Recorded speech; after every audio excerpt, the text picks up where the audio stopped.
Hey guys, welcome back to the Comic Book Lowdown. I'm Wellington, and this video is coming out really late.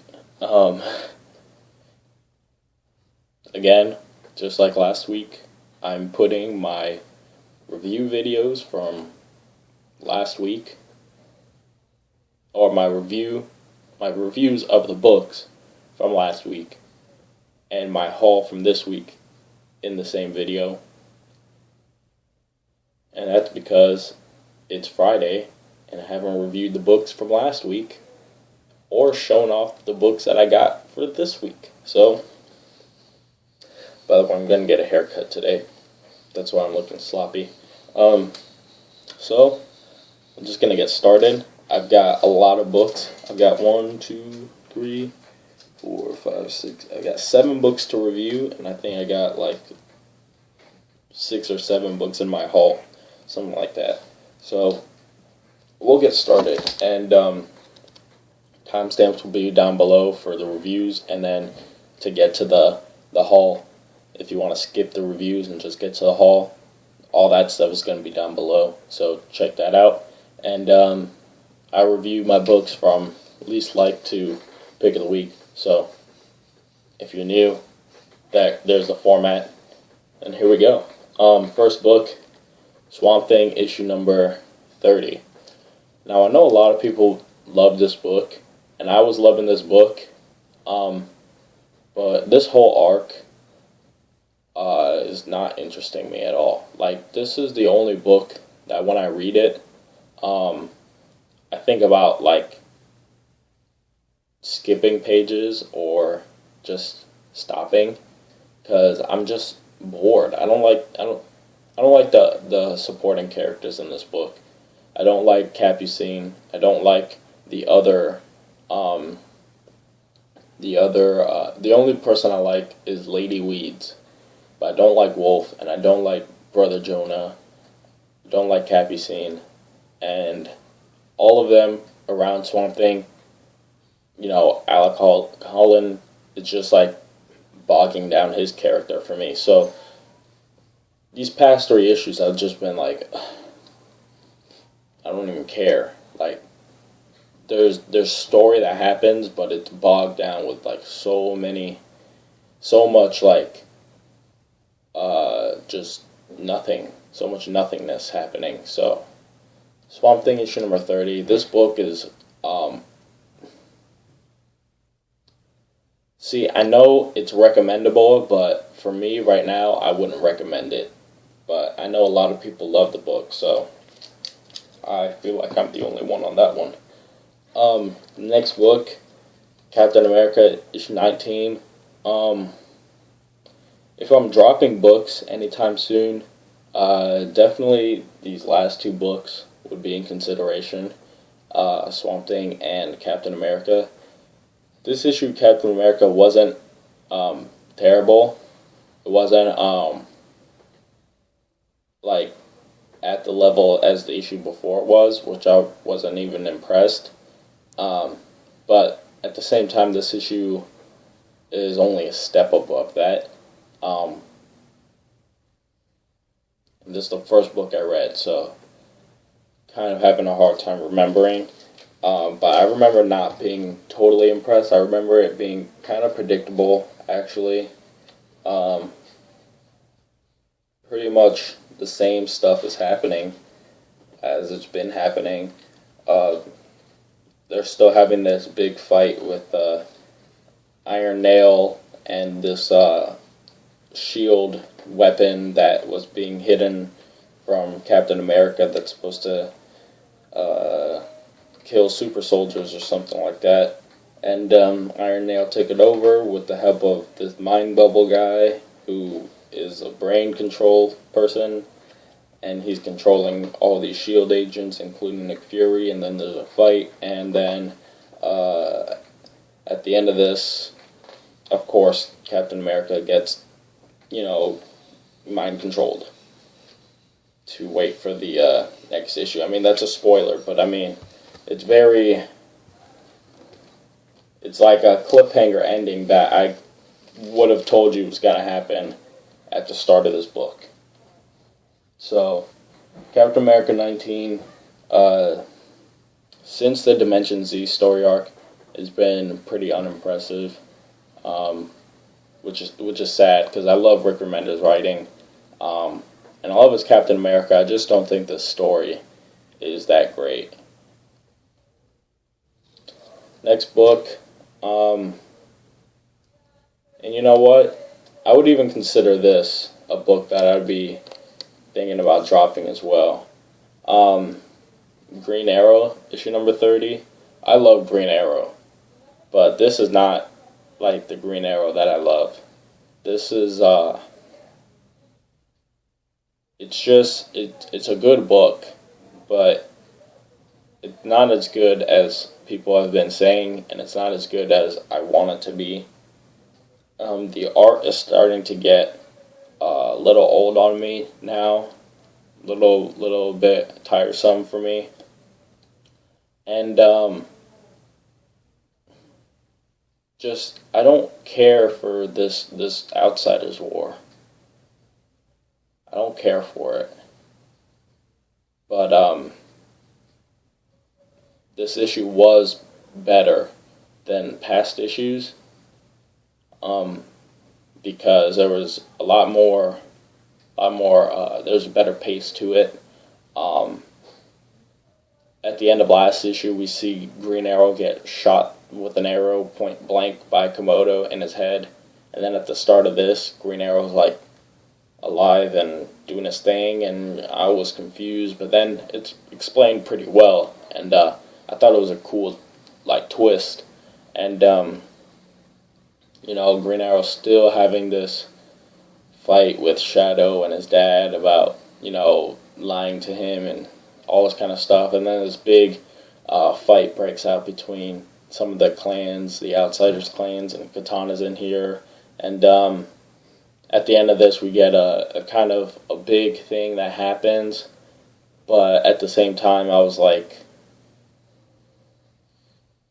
at the same time I didn't care about the character enough to like be like, wow, I can't believe that happened. So but this issue was better than past issues. It's just I want to check out the next arc and see Green Arrow and in his element doing his thing, and I'll judge it based on that. So Green Arrow number 30. These past 3 books have been pretty so-so for me. But this is where we start getting into stuff that I really liked. New Warriors issue number 3. Now we've got kind of groups of the New Warriors together, and it's not these 3. They're not together, but these 2 are together. So we got kind of like we got Justice, Speedball, Sun Girl, and the Inhuman named Mark, who's got like a rhino horn on his head. They're in one space, and then we have Scarlet Spider, Araceli, aka Hummingbird, Water Snake, and Nova all together. So this is really cool to see their team aspect happening. I think one of my favorite characters that I didn't know about, besides Scarlet Spider, is Sun Girl, because I thought she would be like this, kind of stale character, but she's got like an attitude to her, and she's really cool. She could fend for herself, and she definitely goes toe to toe with other people, even though she doesn't have powers herself. So anything with Sun Girl in it, I was really liking in this book. There's kind of 2 stories going on with the story with Justice, Speedball, Sun Girl, and the Inhuman Mark, is that Mark had saved Sun Girl from the evolutionaries, and he did it by like absorbing the blast that would have killed her, and now they're all fighting with each other. Not fighting like physically, but they're arguing about like if they should call the Avengers or not, or should they like take it on themselves. Sun Girl thinks that they should take it on themselves, while Justice is like, this is too big for us. And so then there's a big argument between them, and I think the dialogue's pretty good between all those characters. And then with the Scarlet Spider and Nova and all that kind of stuff, they actually are, like Scarlet Spider, Water Snake, and Hummingbird, they're all kind of kidnapped and taken right to where Nova is. And they're put in these things to keep them, away from each other. But then, of course, Scarlet Spider finds a way to break out, and it's really cool how he does it. And then gets everybody else out, and then big fight ensues, and it's a cool fight. And it leaves us with a cliffhanger that I want to see what happens next. And I think it's cool. So New Warriors is number 3. This book is getting better and better. And I believe it's going to keep that trend. So yeah. Next book, Moon Knight, issue number 2. Now, for some of you who might have read this book, you guys might be surprised as to why it is kind of this high in my reviews, even though I have 2 more books to review. And that's because it did interesting things that I don't see all the time. I might have seen it before, but not any time that I can remember right off the top of my head. So therefore, it does stuff in this book that is more fresh. At the same time, it doesn't advance any story, but I think it kind of starts a story, and in a very interesting way. This book is told a lot through the art in it, and a lot through characters that we are not familiar with as they are dying, and they don't know about it. And the way the art has it laid out, I don't think this is a spoiler, but as someone dies, their panel, I think it's a 6 or an 8 panels per page until someone dies, and their panel is taken off, and it's just a white space until it gets totally white. And sometimes they fill the white space with some writing, but these people are being picked off by a sniper, and then Moon Knight gets in the game, and we get some action in here, and then we get a weird, crazy turn. I didn't expect that to happen, and what is said at the end has got me confused, but it's got me interested, because this is definitely starting something probably bigger, and it's going to be kind of I think it's going to be kind of an action-y / kind of financial drama, especially because, Moon Knight is rich, so it will affect him directly if where I think they're going, not if where I think they're going is where they're planning on going. So Moon Knight issue number 2, very different from the first issue, but I think it was still very enjoyable. Also, we see this new costume where he's not all white, he's got this blackness to him, but it's not the suit. He actually wears this, and thought it was really cool. So, yeah, there's Moon Knight issue number 2. Very interesting style of book. Next book, my only indie book, and that was Black Science issue number 5. This book is continuing to get better, and this book is just they're in a dimension that's pretty safe right now, but they're planning on using the pillar to jump to another dimension and kind of try to get home, pretty much.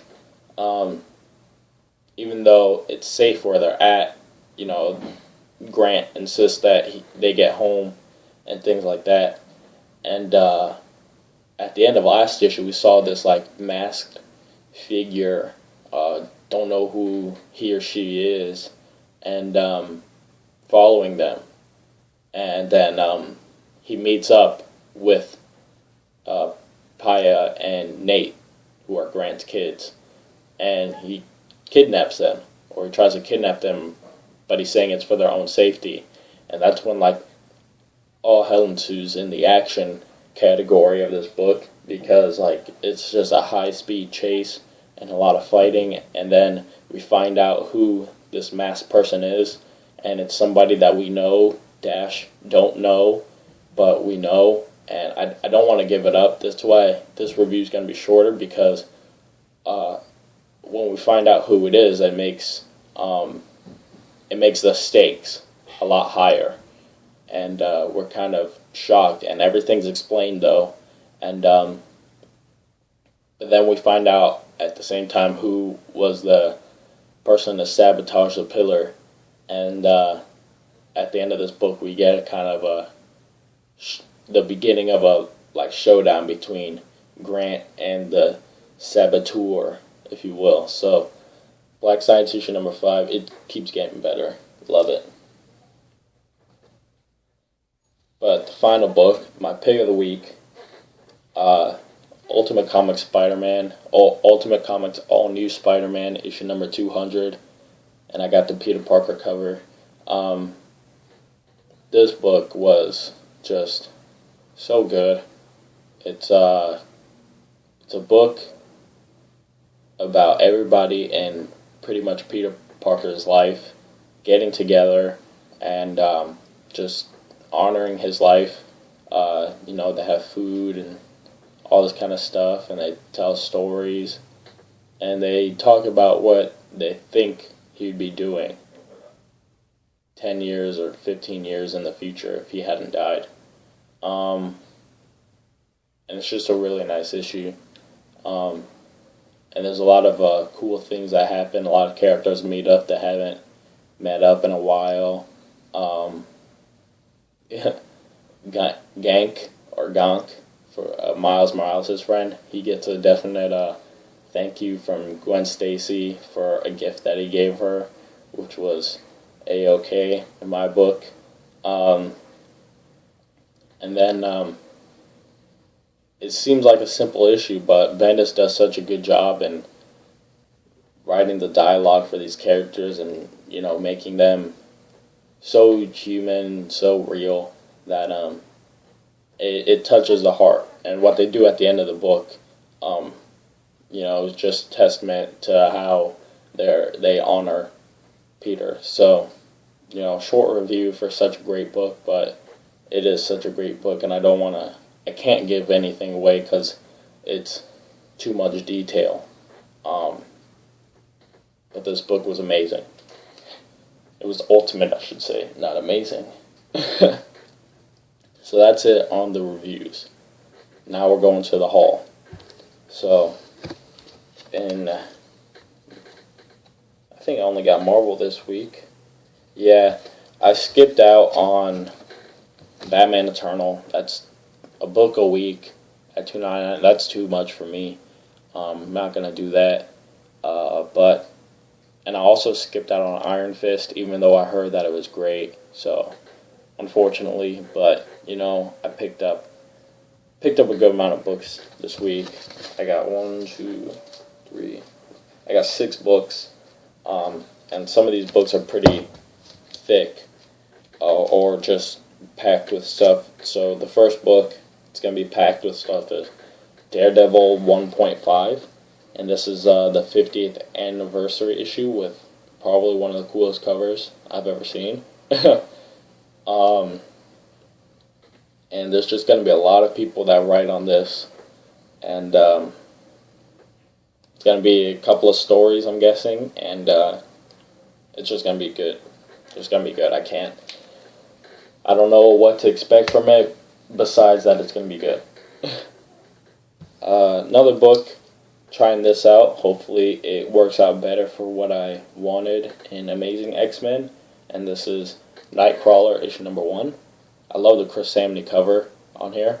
I wish that he actually did the artwork. I haven't looked into this book yet, so I don't know what it looks like. But I love Chris Samney art, and I think his Daredevil's great, and this Nightcrawler right here looks amazing. So can't wait for that. This book is gonna be good because last issue was definitely something that got me kind of excited for this issue, and plus I've heard a little bit of hype on this issue now. It's a Ghost Rider issue number 2, and I like this cover. Yeah, that's pretty much all I have to say about that. I really like this cover as well, and like I said, I heard some good things already on that. I haven't heard too much news on it, but I heard DaCosta say something about the book. I got Superior Foes of Spider-Man, issue number 11, and I'm kind of confused because I don't know where they're going with this. This book is always good, so I'm not worried, but Nick Spencer and Steve Lieber are not on this book, so I don't know who this writer and artist team are, but we'll find out. I'm sure the book will be great. Next book, I'm gonna give this one a try again because now that one of my characters is gone, I don't know if I want to pick up this book anymore. That's Thunderbolt issue 24. Now that Venom's gone, that was really the sole reason I was picking up the book. I know Deadpool's in it, and I know Ghost Rider's in it now, but I can get them in other books. I can't get Venom in another book, and now I can't get him on any book. So I'll give this a try, see how it's going.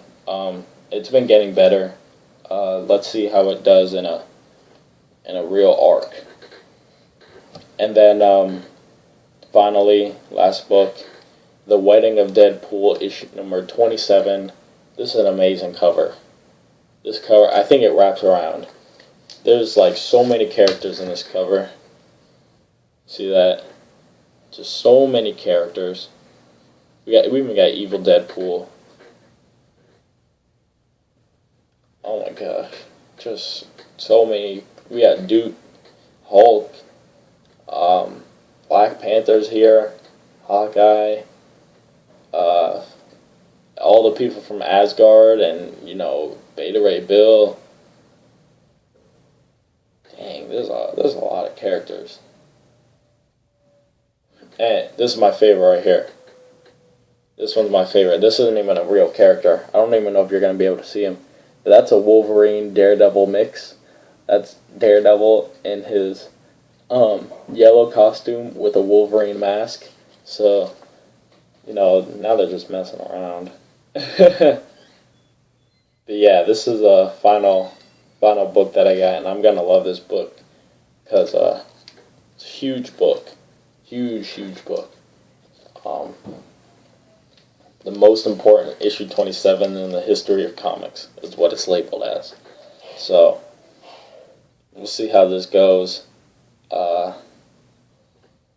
Yeah, it's going to be a lot of fun. We got Fin Fang Foom. So yeah, that's it for me, guys. Hopefully I can get a review of these books out in a more timely manner than over a week, but probably not. Anyways, that's it for me, guys. I'm Wellington signing off for Comic Book Lowdown. See you guys next time.